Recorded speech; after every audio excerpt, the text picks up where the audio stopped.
என்னப்பா 5 வருஷமா தொகுதி பக்கம் ஆளையே காணா? எலெக்ஷன் வந்துருக்குல்ல, அதான் ஐயா வர சொன்னாப்ல. மயிலாப்பூர்ல சின்ன மழைக்கு ரோடெல்லாம் தண்ணி தேங்கினப்ப உங்க ஐயா வரல. குடிநீர்ல கழிவு நீர் கலந்து வந்துச்சே, அப்ப கூட உங்க ஐயா வரல. எங்க மயிலாப்பூருக்கு எந்த நல்லதுமே செய்யாம வீட்லயே ரெஸ்ட் எடுத்துக்கணும். உங்க ஐயாவை நிரந்தரமா வீட்லயே உட்கார வைக்கலான்னு முடிவு பண்ணிட்டோம். நீ சொல்றத பார்த்தா ஐயா பதவிக்கே வேட்டா. உங்க ஐயாவுக்கு வைக்க போற பேட்டு இந்த தொகுதியை மேம்படுத்த போற தாமரைக்கு தான் எங்க ஓட்டு. மயிலாப்பூரில் போட்டியிடும் திருமதி தமிழிசை சவுந்தரராஜன் அவர்களுக்கு தாமரை சின்னத்தில் வாக்களித்து வெற்றி பெற செய்யுங்கள். அந்த ஞானசேகரனுடைய வீட்டுல போய் அண்ணா பல்கலைக்கழகத்துல இந்த பாலியல் வன்கொடுமைக்கு ஆளான அந்த பாப்பா மாணவ செல்வம் எப்படி இந்த ஞானசேகரன் முக்கிய குற்றவாளி, அவர் வீட்டுல போய் பிரியாணி விருந்து சாப்பிட்டார் மாசு. ஐயா அவங்க ரொம்ப நாள் தப்பிக்க முடியாது. ஆட்சி மாற்றம் நடந்தவுடன் யார் அந்த சார் சைதாப்பேட்டையா, அந்த சாரு சைதாப்பேட்டைக்கு வெளியவான்னு மே 4க்கு பிறகு தெரிந்துவிடும். 2026 தேர்தலுக்கு திராவிட முன்னேற்ற கழகத்தினுடைய வேட்பாளராக இருக்கக்கூடிய அண்ணன் மா சுப்பிரமணியம் அவர்கள் இந்த தேர்தல் தோற்ற பிறகு யார் அந்த சார் என்பதற்கு பதில் சொல்வார் என்று எனக்கு தெரியும். ஆனால் அருமை சொந்தங்களே, நாம் மிக நன்றாக புரிந்து கொள்ள வேண்டும். எனக்கு தமிழகத்தில் அண்ணன் மாசு அவர்களுடைய சாதனை என்ன? உதயநிதி ஸ்டாலின் பிறந்தநாள ஒரு வருஷம் ஃபுல்லா கொண்டாடுவார். பிறந்தநாள் ஆரம்பிச்சு ஒரு வருஷம் முடிகிற வரை கொண்டாடிக்கிட்டே இருப்பார். கோல போட்டி நடத்துவாரு. அதுக்கப்புறம் அடுத்த வருஷம் உதயநிதி ஸ்டாலின் பிறந்தநாள மறுபடியும் ஆரம்பிச்சு கொண்டாடுவார். இடையில கொஞ்சம் நேரம் இருந்தா ரன்னிங் போவார். அரசு மருத்துவமனையின் பக்கம் ஒரு போனதை நான் பார்த்ததே கிடையாது. நம்முடைய ஏழை மக்கள் எல்லாம் அரசு மருத்துவமனையை நம்பி நல்ல சரமான சிகிச்சை கிடைக்கும் என்று போகின்றார்கள். அங்கெல்லாம் எந்தவித அடிப்படை கட்டமைப்பும் வசதியும் செய்வதாக நான் பார்த்ததே கிடையாது. இதற்கு முன்பு சென்னை மேயராக இருந்தப்ப வேர் ஒருவதற்கு இடஒதுக்கீடு செய்யப்பட்ட இடத்த போலி ஆவணங்கள் மூலமாக தன்னுடைய மனைவி பேருக்கு மாற்றிய வழக்கு இன்னும் நீதிமன்றத்தில் ஆமை வேகத்தில் அந்த வழக்கு நடந்துகிட்டே இருக்கு. மாசு அவருடைய இன்னும் பல சாதனைகள் பார்த்தீங்கன்னா, சென்னையில் இருக்கக்கூடிய குற்றவாளிகள் எல்லாத்தையும் கூப்பிட்டு போட்டோ எடுத்துக்குவார். அவங்களோட தான் பழகுவார். அது மட்டும் இல்ல, ஏதாவது நியாயமான காரணத்திற்கு போய் ஒரு உதவி கேட்டாலும் கூட ஒரு மிரட்டக்கூடிய தோணியில மட்டும்தான் அவர் பேசுவார். அருமை சொந்தங்களே, நாம் மிக தெளிவாக புரிந்து கொள்ள வேண்டும். மாசு அவருடைய காலம், இந்த 5 ஆண்டு காலம் சுகாதாரத்துறை அமைச்சர் என்பது தமிழகத்தினுடைய இருண்ட காலம் என்பது நம்ம எல்லோருக்குமே தெரியும். அரசு மருத்துவமனைய அவலத்தை நம்ம பார்த்திருக்கிறோம். ஃபுட்பால் ஆடக்கூடிய சகோதரி பிரியா அவருடைய கால் வெட்டப்பட்டு அரசு மருத்துவமனையிலிருந்து வெளியே வந்தாங்க, அதை பார்த்தோம். அரசு மருத்துவமனை இன்னும் பல இடத்துல டார்ச் லைட்டை வச்சு சர்ஜரி பண்றதை பார்த்திருக்கிறோம். செவிலியர்கள் தமிழகத்தில் தொடர்ந்து சென்னையில போராட்டம் நடத்தக்கூடியதும் நாம் பார்த்திருக்கின்றோம். ஆனால் இந்த முறை சைதாப்பேட்டையில நமக்கு மா சுப்பிரமணியம் அவர்கள் வேண்டாம் என்கின்ற ஒற்றை கருத்துல நாம் எல்லோருமே சேர்ந்திருக்கின்றோம். அருமை சொந்தங்கள், மாசு வேண்டாம் என்று சொல்வதற்கு முன்பே நம்முடைய தாய்மார்கள் முடிவு செய்து விட்டார்கள். நமக்கு திராவிட முன்னேற்ற கழகம் வேண்டாம் என்பதிலே நாம் மிக தெளிவாக இருக்கின்றோம். 5 ஆண்டு காலம் திமுகவுடைய ஆட்சி என்பது தமிழகத்தினுடைய சரித்திரத்தில் நீங்க சரித்திரத்தை பதிவு செஞ்சீங்கன்னா அந்த புத்தகத்தினுடைய பக்கங்களை கருப்பு பக்கங்களாக விட வேண்டிய கட்டாயம் நமக்கு இருக்கு. பெண்களுக்கு எதிரான பாலியல் வன்கொடுமை தமிழகத்தினுடைய அரசியல் சரித்திரத்தில் 8008 படுகொலைகள் நாம் பார்த்தது கிடையாது. 2080 கற்பழிப்பு வழக்குகள் பார்த்தது கிடையாது. 18 வயசுக்கு இருக்கக்கூடிய குழந்தைகள் போக்சோ வழக்கு 39,900 வழக்கு பார்த்தது கிடையாது. அந்த அளவுக்கு மோசமான ஒரு சட்டம் ஒழுங்க முதலமைச்சர் அவர்கள் 5 ஆண்டு காலமாக நிர்வகித்துக் கொண்டிருந்தார். ஆட்சிக்கு வந்த பொழுது சொன்னார், இரும்பு கையில இரும்பு கரத்துல எல்லோரையும் கட்டுப்படுத்துவேன் என்று சொன்னார். ஆனா அவருடைய போதாத காலம் துருப்பிடித்த கையை வைத்துக் கொண்டு 5 ஆண்டு காலம் தமிழகத்தினுடைய முதலமைச்சராக தன்னுடைய வாழ்க்கையை ஓட்டிவிட்டார். அருமை சொந்தங்களை இன்னைக்கு நாம் மிக தெளிவாக இருக்க வேண்டும். நேற்று இரவு மணச்சநல்லூர்ல பேசிவிட்டு வந்தேன். திராவிட முன்னேற்ற கழகத்துடைய சட்டமன்ற உறுப்பினர் கதிரவன் அங்கே போட்டியிட்டுக் கொண்டிருக்கின்றார். நமக்கு தெரியும் 250 பேர்த்துக்கிட்ட நாமக்கல் பகுதியில கிட்னியை திருடி அதன் மூலமாக தமிழகத்தில் ஒரு கிட்னி ராக்கெட் ஒரு திமுகவுடைய எம்எல்ஏ அதற்கு உடந்தையாக இருந்தது மா சுப்பிரமணியம் என்பது எல்லோருக்குமே தெரியும். பத்திரிகை நண்பர்கள் கேள்வி கேட்கும் பொழுது மாசு என்ன சொல்லுவாங்கன்னா, அதை கிட்னி திருட்டு என்று சொல்லாதீர்கள், கிட்னி முறைகேடு என்று சொல்லுங்கள். இந்த மாதிரி ஒரு மோசமான ஒரு அமைச்சரை, சைதாப்பேட்டைக்கு எதுவுமே செய்யாத ஒரு சட்டமன்ற உறுப்பினரை 5 ஆண்டு காலமாக பார்த்துவிட்டு இந்த முறை மாற்றம் வேண்டும். குக்கர் சின்னம் இங்கே வெற்றி பெற வேண்டும். மாற்றத்திற்கான சின்னமாக இங்கே குக்கர் இருக்கணும். குக்கர் சின்னம் இங்கே வெற்றி பெற்றால் மட்டும்தான் மே 4ஆம் தேதிக்கு பிறகு தமிழகத்தினுடைய முதலமைச்சராக அண்ணன் எடப்பாடி பழனிசாமி அவர்கள் 4ஆம் தேதிக்கு பிறகு அவர் பொறுப்பேற்க முடியும் என்பது நமக்கு தெரியும். அருமை சொந்தங்கள், அதனால பிரச்சாரம் எல்லாம் முடிஞ்சது. அண்ணன் அவர்களும் கூட எல்லா பக்கமும் பிரச்சாரத்தை முடிச்சாரு, எல்லா மக்களையும் பார்த்துட்டார். நாளை கடைசி நாள் பிரச்சாரம் சாயந்தரம் 5 மணிக்கு முடியுது. டிவிஷன் அளவுல நம்முடைய கூட்டணி கட்சி நண்பர்கள் எல்லாம் மக்களை பார்க்க போறீங்க. பிரச்சார முடிவுக்கு வரும் தருவாயிலே நாம் பேசிக் கொண்டிருக்கின்றோம். தமிழகத்துல ஒரு ஆட்சி மாற்றத்தினுடைய அவசியத்தை நாம் உணர்ந்து கொள்ள வேண்டும். ஒரு பாதுகாப்பான மகளிருக்கு, தாய்மார்களுக்கு, ஏன் காவல்துறையில் இருக்கக்கூடிய பெண் காவலர்களுக்கு பாதுகாப்பு கொடுக்க வேண்டும் என்றால் திமுக வெளியே போனாதான் காவல்துறையில் இருக்கக்கூடிய ஊழியர்களுக்கே நாம் பாதுகாப்பு கொடுக்க முடியும். போலீஸ் கான்ஸ்டபிளுக்கு பெண்ணாக இருக்கக்கூடியவர்கள் நாம் பாதுகாப்பு கொடுக்கணும். இப்பதான் கோயம்புத்தூர், கோவை, புதூர்ல ஒரு பட்டாலியன்ல ஒரு பெண் காவலரை போய் எஸ்பி மேல கம்ப்ளைண்ட் கொடுத்து பாலியல் வன்கொடுமை வழக்கில் எஸ்பி கைது செய்யப்பட்டிருக்கின்றார்கள்.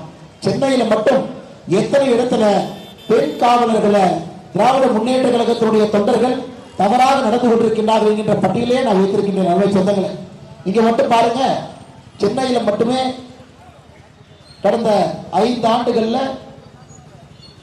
ராமாபுரத்துல பெண் காவலருக்கு பாலியல் தொல்லை கொடுத்த திமுக நிர்வாகி கண்ணன் பெண் காவலரை பாலியல் சீண்டல் செய்து 129வது வட்ட திமுக இளைஞரணி நிர்வாகி பிரவீன் மற்றும் ஏகாம்பரம் கைது செய்யப்பட்டிருக்கின்றார்கள். இந்த மாதிரி நம்ம படிச்சுட்டே போலாங்க ஐயா. எனக்கு தமிழகத்தை, குறிப்பாக சென்னை எப்படி இருக்குன்னு பாருங்க. இதற்கு முன்பு அனைத்து இந்திய அண்ணா திராவிட முன்னேற்ற கழகத்தினுடைய ஆட்சி இருந்த பொழுது சுத்தமான நகரத்துல இந்தியாவில் 13, 15, 17 அந்த மாதிரி இருக்கும். கடந்த ஆண்டு வந்த மத்திய அரசுடைய குறியீடை பார்த்தீங்கன்னா இந்தியாவில் 40 நகரங்கள் 10 லட்சம் பேரை தாண்டி 40 நகரங்கள் இருக்கு வசிக்கக்கூடியவர்கள். 40க்கு 40 கடைசி இடத்துல மதுரை, 40ல 38 சென்னை. குப்பை ஊராக ஒரு தலைநகரத்தை மாற்றிய பெருமை திராவிட முன்னேற்ற கழகத்தை சாரும் சொந்தங்கள். மத்திய அரசு, பாரத பிரதமர் ஐயா மோடி அவர்கள் அத்தனை நிதிகளை சென்னைக்கு கொட்டி கொடுக்கிறார். எங்கேயுமே இல்லை என்று சொல்லவில்லை. அதை மட்டும் நான் படிக்கிற கேள்வி. சென்னைக்கு மட்டுமே சென்னை துறைமுகம், மதுரவாய் உயர்மட்ட விரைவு சாலை 5855 கோடி, சென்னை விமான நிலைய மேம்பாடு 3727 கோடி, சென்னை பெங்களூரு அதிவிரைவு சாலை 17000 கோடி, மகாபலிபுரம் முதல் புதுச்சேரி வரை 4 வழிச்சாலை 2100 கோடி, 2ஆம் கட்ட சென்னை மெட்ரோ திட்டம் 41000 கோடி, சென்னை கடற்கரை சென்னை எழும்பூர் இடையே 4வது ரயில் பாதை 272 கோடி, எண்ணூர் காமராஜர் துறைமுக விரிவாக்க திட்டம் 1200 கோடி, ஸ்மார்ட் சிட்டி 1490 கோடி, அமிர்த் திட்டம் 3864 கோடி. நான் படிச்சுட்டே போவாங்க. இத்தனை பணத்தை கொடுத்தும் கூட சென்னையில் ஏதாச்சும் வேலை நடந்தது நீங்க நினைக்கிறீங்களா? வேலை நடந்தது நினைக்கிறீங்களா? எந்த வேலையும் நடக்கல ஐயா. நான் சொன்னதெல்லாம் நீங்க கூட்டி எண்ணி பாருங்க. எங்க போனாலும் டிராபிக் ஜாம், எங்க போனாலும் ஏதோ ஒண்ணு உடைக்கிறாங்க, ஏதோ ஒண்ணு கட்டுறாங்க, ஏதோ ஒண்ணு பிரிக்கிறாங்க. எதுக்கு பிரிக்கிறாங்க நமக்கு தெரியாது. சென்னை முழுவதுமே குப்பை மாநகராட்சியாக சென்னை மாநகராட்சி மாற்றி வச்சிருக்கிறாங்க. சென்னை மேயருக்கு சேகர் பாபு உங்க பக்கத்துல போய் வணக்கம் போடுறதுக்கும், உதயநிதி ஸ்டாலின் வரும்போது வணக்கம் போடுறதுக்கு மட்டும்தான் சென்னை மேயருடைய முதல் வேலை. மக்கள் பிரச்சனையை பார்த்து தீர்த்து சுத்தமான குடிநீர் கொடுப்பதெல்லாம் சென்னை மாநகராட்சியுடைய வேலை இல்லை என்பதில் அந்த மேயர் தெளிவாக இருக்கிறார். இன்னைக்கு பிரச்சாரம் நடந்துட்டு இருக்குதுங்க ஐயா. சென்னையில் இருக்கக்கூடிய அமைச்சர்கள் எல்லோரும் தோற்கடிக்கப்பட வேண்டும். மோசமான ஆட்சி. உதாரணத்துக்கு இங்கே மா சுப்பிரமணியத்தை தோற்கடிச்சீங்கன்னா துறைமுகத்தில் சேகர் பாபுவை தோற்கடிக்கணும். இன்னைக்கு தான் கமலஹாசன் களத்துக்கு வந்திருக்காரு. நேற்று களத்துக்கு வந்து அண்ணன் கமலஹாசன் அவர்கள் பேசுகின்றார். ராஜராஜ சோழனை விட அதிக குடமுழுக்கு யாரு பண்ணிருக்காங்கன்னா சேகர் பாபுக்கு பண்ணிருக்காங்க. அதுவும் சொல்லப்போ தஞ்சாவூர்ல இருந்த தஞ்சாவூர் மண்ணில ராஜராஜ சோழனுக்கு இருக்கக்கூடிய பெருமை உங்களுக்கு தெரியும். அதனால கமலஹாசன் ஐயா, வாங்கின காசுக்கு மேல கூவாதீங்க, போதும், முடியல. ராஜ்யசபா எம்பி வாங்கியாச்சு. தேர்தலுக்கு வந்து ஒரு அமைச்சருக்கும் நீங்கள் பேசி உங்களுடைய தரத்தை தாழ்த்திக் கொள்ள வேண்டிய அவசியம் உங்களுக்கு இல்லை. அதனால சென்னையில் இருக்கக்கூடிய எல்லோரையுமே தோற்கடிக்க வேண்டும். உதயநிதி ஸ்டாலின் வெளியே போய் பிரச்சாரம் பண்றாரு. திருச்சி, திருவெரும்பூர்ல நான் தோத்தாலும் பரவாயில்ல, அன்பில் மகேஷ் பொய்யாமொழியை ஜெயிக்க வைங்க. இதே உதயநிதி ஸ்டாலின் மன்னார்குடி போய் பிரச்சாரம் பண்றார். நான் தோத்தாலும் பரவாயில்ல, டிஆர்பி ராஜாவை ஜெயிக்க வைங்க. ஆனா சென்னை மக்கள் எல்லாம் முடிவு செய்து விட்டார்கள். நீங்க அடுத்தவங்களுக்கு என்ன பிரச்சாரம் பண்றது? சேப்பாக்கில் உன்னையும் தோற்கடிப்போம் என்று நம்முடைய சென்னையில் இருக்கக்கூடிய எல்லா சொந்தங்களும் கூட தெளிவாக இருக்கின்றார். ஐயா, அரசியல் மாற்றம், சென்னையினுடைய பரிமாண வளர்ச்சி எல்லாம் மாற வேண்டும் என்றால் திமுகவை எங்கேயும் கூட நீங்கள் விடக்கூடாது என்று இந்த நேரத்தில் அன்போடு கேட்டுக்கொள்கின்றேன். அதே நேரத்தில் காலையிலிருந்து சுட்டடிக்கின்ற வெயிலை பொருட்படுத்தாமல் எல்லோரும் மிக பொறுமையாக இங்கே நின்று கொண்டிருக்கின்றீர்கள். நாங்கள் 7 மணிக்கு மயிலாப்பூரில் ஆரம்பித்து ஒரு பகுதியாக ஆவடி போய் ஒரு பையன் வந்து கொண்டிருக்கின்றோம். டிராபிக் ஜாம்ல வந்துகிட்டே இருக்கிறோம். 3 மணி நேரம் தாமதமாக வந்தும் கூட உங்களுடைய அன்பை எல்லாம் இங்கே கொடுத்து கொண்டிருக்கிறீர்கள். அன்பை சொந்தங்களே, கருணாநிதி ஐயா காலத்துல கூவத்தை சுத்தம் பண்ணார். சுத்தம் பண்ணி எதுவும் நடக்கல. இன்னைக்கு ஸ்டாலின் ஐயா காலத்துல அடையாறு சுத்தம் பண்றார். 1500 கோடி ரூபாய் கடந்த 5 ஆண்டுகள்ல அடையாறை சுத்தம் செய்வதற்காக மட்டும் போட்டிருக்காங்க. ஐயா நீங்கள் நானும் போய் பார்க்க முடியாது. கலைஞர் ஐயா காலத்துல ஒரு பத்திரிகை நண்பர் கேட்டார், ஐயா கூவத்துக்கு இவ்வளவு பணத்தை போட்டிருக்கீங்களே, நான் போய் பார்க்கட்டுமான்னு. தம்பி, நீ போனா முதலை கடிச்சு வச்சிரும், அதனால கூவத்துக்குள்ளாம் போகாது. அதனால ஆத்த சுத்தம் பண்றது ஒரு இன்டர்நேஷனல் ஃப்ராடுன்னு உங்களுக்கு தெரியும். சிங்கார சென்னை என்று சொன்னார்கள். அதை நம்பி மோடி ஐயாவும் 5000 கோடி ரூபாய் கொடுத்தார். மழைநீர் வடிகாலுக்கு 5000 கோடி ரூபாய் கொடுத்தாங்க. இந்த ஆண்டு மழை இல்லாதனால தப்பிச்சுக்கிட்டோம். அவங்க தண்டவாளம் ஏறல. அடுத்த ஆண்டு அண்ணன் எடப்பாடி பழனிசாமி அவர்கள் வந்தவுடன் உடனடியாக நாம ஆகஸ்ட் செப்டம்பர்ல செய்ய வேண்டிய வேலையை மறுபடியும் அதை செய்யணும். தாத்தா காலத்துல கருணாநிதி அவர்கள் வேட்டியை மடிச்சு கட்டி தண்ணியில் நடந்து போனார். ஸ்டாலின் ஐயா காலத்துல வேட்டியை மடிச்சு கட்டி அவரும் நடந்து போறார்.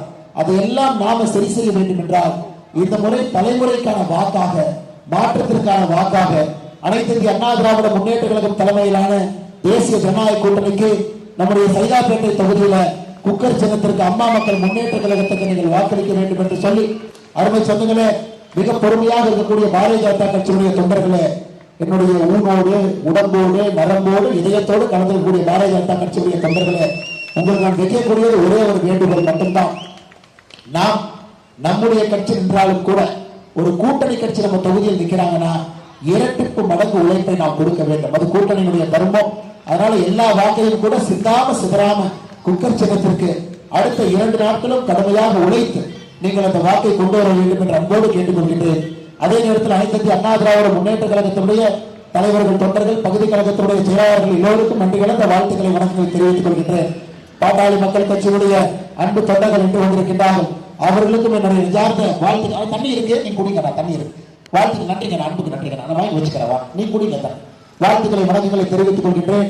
அதே போல புரட்சி பாரதம் கட்சியினுடைய அன்பு தலைவர்கள், தொண்டர்கள் இருக்கின்றார்கள்.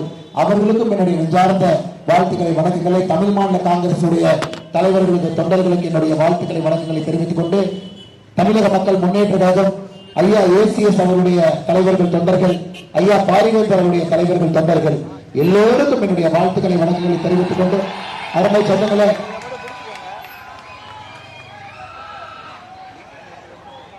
ஐயா இதை நான் தான் எடுத்துட்டு வந்தேன். ஐயா இதை நான் தான் எடுத்துட்டு வந்தேன். இதை உங்களுக்கு காட்ட வேண்டும்.